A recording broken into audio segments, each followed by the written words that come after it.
Assalomu alaykum. Aziz aka-ukalar, aziz do'stlar, aziz podpисчиклар. Mana bu yilgi sezonimiz ham boshlanyapti. Xudo xolasa bugun mana 8-mart. 8-mart 2025-yil. Hozir Vnukovo aeroportidaman. Vnukovodan Istanbulga qarab uchaman do'stlar. Istanbuldan bir sutka qolib, undan keyin Seulga qarab uchaman. Moskvadan prямой reys yo'q.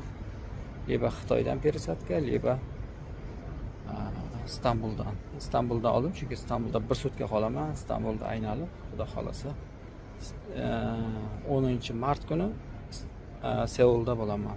11-mart kunini ish boshlaymiz. Xudo xolasa telefon qilaverasizlar aka-ukalar. Tortinmasdan Moskvaga, Tojikistonga, Qirg'izistonga, Rossiyaga rastamoshga qilib chiroyli qilib beramiz mashinalaringizni.